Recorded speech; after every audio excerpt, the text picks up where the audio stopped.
She came to the ER with nothing but pain, fear, and a 2-year-old secret she didn't even know she was carrying. But what if the doctor who treated her wasn't just anyone? What if he had met her long before, when she saved his life with just $2 and a kind smile? A hidden past, a forgotten receipt, and a choice that would change everything. This story will make you believe in fate all over again. If you're new to the channel, don't forget to subscribe, like the video, and tell us where you're watching from in the comments. Now let's jump into the story. The emergency room smelled like hand sanitizer, tired air, and something unspoken, like fear left hanging in corners. The chairs were filled with people waiting, coughing, pacing, or curled into themselves like forgotten laundry. Fluorescent lights flickered above them, harsh and too bright for the hour. In the farthest corner, trying to shrink into her hoodie, sat a young woman named Lina Morales. She kept her arms folded tightly over her stomach, her fingers twitching every time a new wave of pain rolled through her body. She had been sitting for nearly 2 hours, barely moving, barely breathing. She didn't want to be seen. She definitely didn't want to be noticed. Her eyes stayed low. She counted the cracks on the floor tiles, anything to distract herself. She tried not to look at the woman who was weeping softly into a tissue, or the teenager with a split lip holding ice to his face. She didn't want to compare her pain to theirs. She just wanted it to go away. The truth was, she had been in pain for days now. What started as a dull ache had grown into something sharp and burning. It was the kind of pain she didn't know how to talk about. It felt personal, embarrassing, something she wouldn't even whisper to her older sister, let alone a stranger, in a white coat. But after trying to wait it out, after pretending she was fine, Lina had no choice left. The pain had become too much. She had no doctor, no insurance, and barely enough money for a bus ride here. Coming to the hospital felt like giving up, but she was too tired to keep pretending. "Lina Morales?" a nurse called from the hallway. She flinched. Her name sounded too loud. Slowly she stood, clutching her worn purse like it might float her out of the building.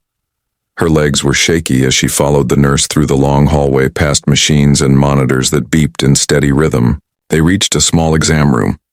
The nurse smiled, kind but businesslike. "Please change into the gown. The doctor will be with you soon." Lina nodded, her throat too dry to speak. When the curtain closed behind the nurse, she let out a breath she hadn't realized she'd been holding. She looked at the thin hospital gown draped on the chair. Her fingers fumbled with the ties. She winced as she sat on the cold bench, arms wrapped around her midsection. A few minutes passed. Then, there was a soft knock. "May I come in?" A calm voice asked from the other side. She cleared her throat and whispered, "Yes." The curtain slid open, and in stepped a man in navy scrubs and a white coat. His face was calm, kind. Not the rushed, distracted kind of doctor she had expected. He had dark hair, short and tidy, and a badge that read, "Dr. Nico Valdez." "Good evening, Lina," he said gently. "I'm Dr. Valdez. I'll be taking care of you tonight." She couldn't meet his eyes. Her cheeks burned. "It hurts down there," she said quietly, motioning toward her stomach. "It's bad. I didn't know where else to go." His voice didn't change. It didn't sound awkward or judgmental. "Thank you for telling me," he said, pulling up a stool. "I know that kind of pain can be hard to talk about. You're safe here." She blinked fast, her eyes threatening to water, not from pain this time, but from how gently he said it. He asked questions. When the pain started, what it felt like, if she had felt it before. She answered in pieces, pausing between each one, trying to hold herself together. "Do you have any medical insurance?" he asked softly. She shook her head, looking away. "That's okay," he said immediately. "Let's focus on getting you better first. We can sort the rest later.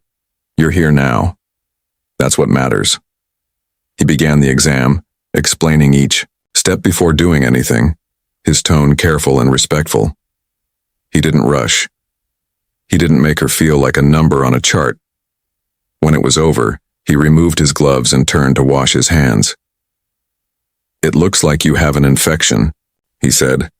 "The good news is it's treatable. I'll prescribe you antibiotics, something for the pain, and you'll need rest, plenty of water. You're going to be okay." She nodded, a tear escaping before she could catch it. She wiped it away quickly, hoping he hadn't seen. "I didn't want to come," she admitted, her voice cracking. I thought they'd send me away." Dr. Valdez leaned against the counter, arms folded loosely.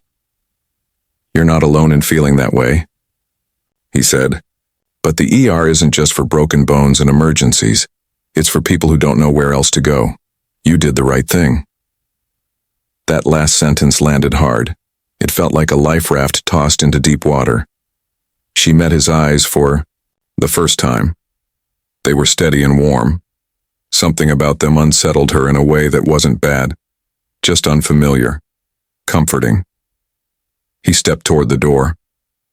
"I'll have the nurse bring your discharge papers and medication list. But if your symptoms get worse, come back right away. You matter, Lena. Don't ever think otherwise." And then he was gone, the curtain swaying slightly behind him.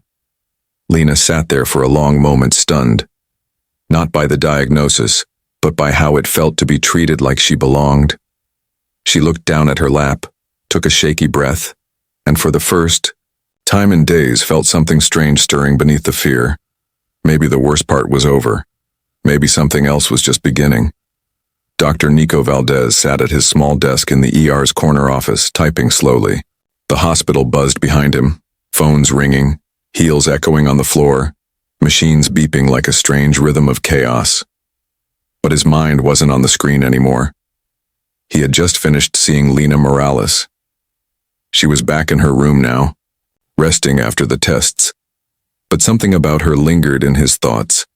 Her quiet voice, the way she kept her purse clutched tightly against her side, even when in pain. The look in her eyes, shy, guarded, but familiar in a way he couldn't place at first. He opened her digital chart again. Lena Morales, 24. No medical insurance. Lives in an apartment complex near River Street. His fingers froze above the keyboard. River Street. That's what did it. A spark of memory flickered in his brain, like the soft click of a light switch in a dark hallway. 2 years ago. Rain pouring, hard wind howling, soaking his coat and jeans. He had been a fourth-year med student, barely holding it together. That night he had finished a long hospital shift. His scrubs damp, shoes worn through at the bottom, and a growling stomach that wouldn't let him ignore it. He remembered the tiny corner grocery store near River Street. Cheap snacks. Warm. Lights. He had picked up a cup of instant noodles and a granola bar, the only things that fit into the last $7 on his debit card. Except when he got to the register, his card declined. Twice. He had wanted to sink into the floor.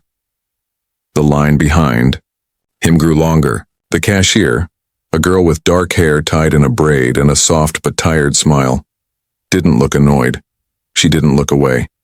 She had simply said, "I've got it. It's just a couple bucks." He had tried to refuse, of course. Embarrassment had wrapped around his throat like a scarf. But she insisted. She tapped her own card, handed him the bag of food, and smiled like it was no big deal.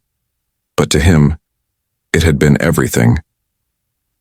He had tucked that receipt into the pocket of his soaked coat and found it again months later. He never threw it away. When he finally graduated and got his first real paycheck, he laminated it and placed it behind his ID in his wallet. He never even told anyone why. It wasn't about the food. It was about the moment. A stranger saw him and didn't treat him like a burden. Now, staring at Lena's name on the screen, he knew it was her. He leaned back in his chair, heart thudding in his chest. The braid was gone now. Her hoodie covered most of her features earlier, but her voice, her eyes, the way she avoided being seen, it all lined up. He sat in silence for a moment, his mind racing through everything. That night had felt like the world closing in. And yet this quiet girl in a blue apron and tired eyes had reminded him of the kind of person he wanted to be. The kind who helps, who doesn't forget. He stood up suddenly and walked down the Hallway just as the nurse helped Lena settle back into her room after her tests. She looked pale but more relaxed. "How are you feeling?" he asked gently. "A little better," she said. "The nurse said the results will be ready soon." He nodded and sat down nearby. For a moment he simply watched her, thinking how strange life was, how a rainy night at a grocery store could lead to this. Then carefully he asked, "Did you ever work at a small market near River Street? A late-night shift?" She blinked, surprised by the question. Yeah, a couple years ago. Why?" He smiled, just a little. "You probably don't remember me, but I remember you." Lena tilted her head, confused. "I don't understand." He took a deep breath, leaning back slightly. "I was broke, soaking wet, and trying to buy a cup of noodles. My card got declined. I told the cashier to cancel it, but she paid for it anyway. Just a couple of dollars." Lena's eyes widened. "Wait, that was you?" He nodded slowly. "You handed me the bag and smiled, like it was nothing. But it wasn't nothing. It was the first kindness I had felt in a long time." Her cheeks turned pink. "I mean, it was only $2. It changed something for me," he said softly. "I still have the receipt." She covered her face for a second, letting out a tiny laugh. "Well, now we're even, I guess. I gave you noodles and you gave me antibiotics." Nico chuckled. The tension between them eased just a little. "I'd say you came out ahead," he teased gently. For the first time since walking into the hospital, Lena smiled. Not shyly, not nervously, but with something warm. And in that tiny, quiet room, beneath the buzz of machines and the hum of hospital air vents, something shifted. Not because of a grand moment, but because kindness had come full circle. Two people who once crossed paths in a forgotten grocery store were now sitting across from each other again, not by accident, but by something much deeper. Fate doesn't always shout. Sometimes it whispers.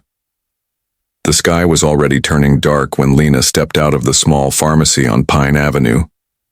Rain had started to fall again, slow at first, then heavier, turning into the kind of evening that made sidewalks shine and everything feel colder than it should. She wasn't there for herself. She was picking up a prescription for her neighbor, Mrs. Fern, who lived down the hall. The older woman had trouble walking on dry days, let alone in a storm, so Lena had offered, like she always did, even with the ache still occasionally pulsing in her stomach, even with the shift she had to work tomorrow morning, she went. That was just who she was. She didn't expect the rain to come down so hard. They stood under the thin awning outside, the pharmacy entrance.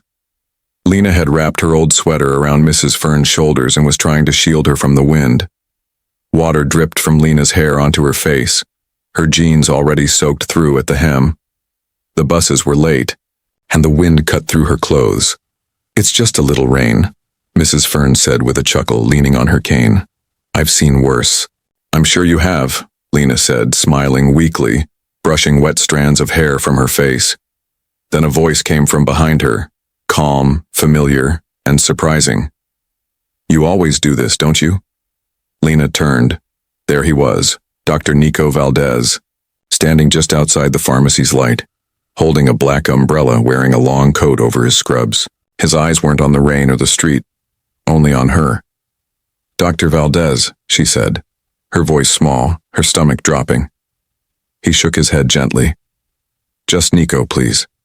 She swallowed hard, glancing at Mrs. Fern, who raised her eyebrows with amusement but said nothing. What are you doing here?" she asked. "I could ask the same thing," he replied, "but I already know. Helping someone else, even in the rain." Before she could speak, he stepped forward, handed the umbrella to Mrs. Fern, and took off his coat. Without waiting for permission, he gently placed it over Lena's shoulders. "You'll catch a cold," he said. "I'm fine," she whispered, though her voice shook. "Really?" "You don't have to be," he said simply. They stood there, awkward at first. The rain fell steadily. Cars passed, their headlights cutting across puddles. Streetlights flickered softly like they were listening in. Lena held the coat tight around her. It smelled like soap and fresh fabric and something clean. I've been avoiding the clinic, she admitted after a long pause. I canceled my follow-up. I thought maybe I was okay.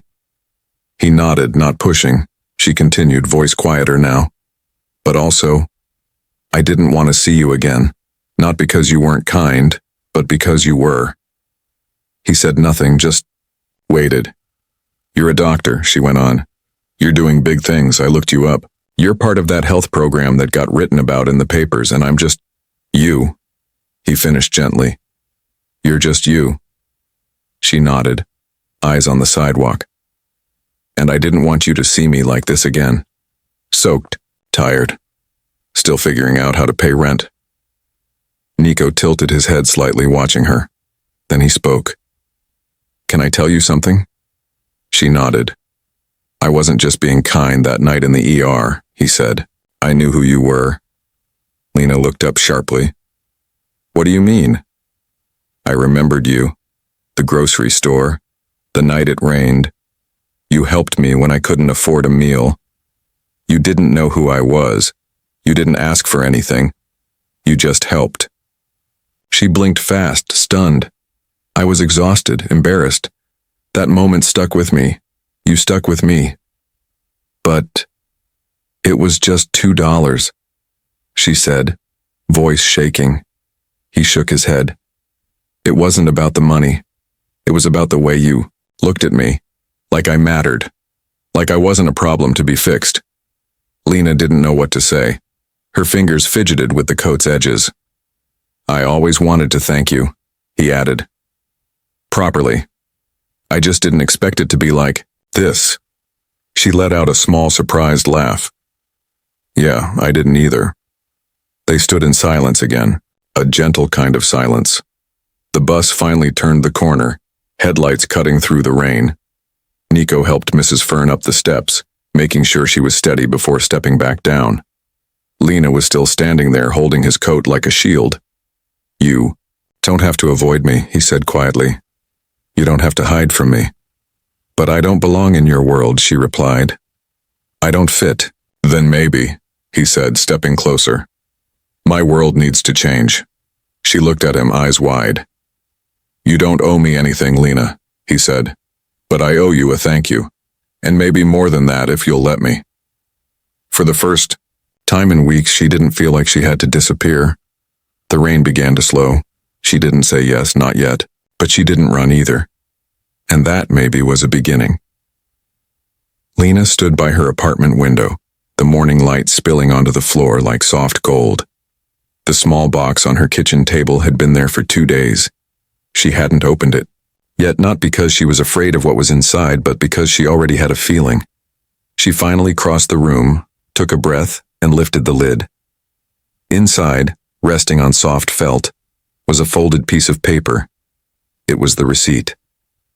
That receipt, from the night she helped a stranger at a corner store buy instant noodles. The ink was faded now, but her name was still printed at the top. Cashier, Lena Morales. Underneath the receipt was a small handwritten note. The words were written neatly in dark blue ink. That night you gave me $2. I've kept the receipt ever since to remind me of the kind of world I believe in. Today I returned 2 things in exchange, trust and a chance. There was no signature, but she knew it was from Nico. Lena held the receipt close to her chest, her fingers trembling slightly. She didn't know why such a small thing meant so much. Maybe because it reminded her that one simple act, one quiet moment, could echo back in unexpected ways. For the first time in a long time, she didn't feel small. The next day she returned to the hospital, not as a patient, not for follow-up, care, but for something she couldn't yet name. She stood outside the automatic glass doors for nearly 10 minutes. Her legs wanted to turn and walk away, but her heart this time stayed still. Inside, she found Dr. Valdez in the break room, surrounded by paperwork and half-finished coffee. He looked up when he saw her, surprised, but not in a judgmental way. Just, Glad. You came, he said, gently. I had to, she answered. He moved to offer her a seat, but she stayed standing. I still get scared, she began, her voice soft. I still feel like I'm not enough. I still wonder if people will think I'm only here because of you. He didn't speak, he let her finish, but I realized something, she went on. I've spent so much time trying not to take up space, trying not to be seen. But maybe I don't want to hide anymore. Not from people who see me. Really see me. For a moment, the room was silent. Then Nico stood, not reaching for her, just being near. I don't need you to be fearless, he said. Fear is part of being human. But I'd be honored to walk beside you while you learn to trust again. He reached into a folder and pulled out a pamphlet. The title was printed in both English and Spanish: Community Wellness, Education, Support, Dignity. We're expanding the program, he explained. Free clinics, health workshops, mentorship. But we don't just need doctors. We need people who know what it's like to be scared and still show up. Lena stared at him. You want me to help? He nodded. Not because I owe you, not because you owe me, but because I believe the world needs more people like you at the table. She didn't answer right away. Instead, she stepped forward and placed something into his hand. It was the laminated receipt. I kept this for 2 years, she said. Maybe now, it can belong to both of us. His smile was quiet, grateful. I want to try, she whispered. Weeks later, the courtyard outside the new health center filled with families, children, and community members. A red ribbon hung across the double doors, fluttering gently in the breeze. Above the entrance, a small wooden sign read, Centro Esperanza, a place to begin. Again, everyone knew who inspired the name, even if it wasn't officially written. Lena stood near the doors, adjusting her blouse, smoothing her skirt. She was nervous, but not afraid. She had worked on the outreach program every day for the past month. She had answered questions, handed out flyers, and even helped translate materials for families who didn't speak English. And now, she was part of something bigger than her, doubts.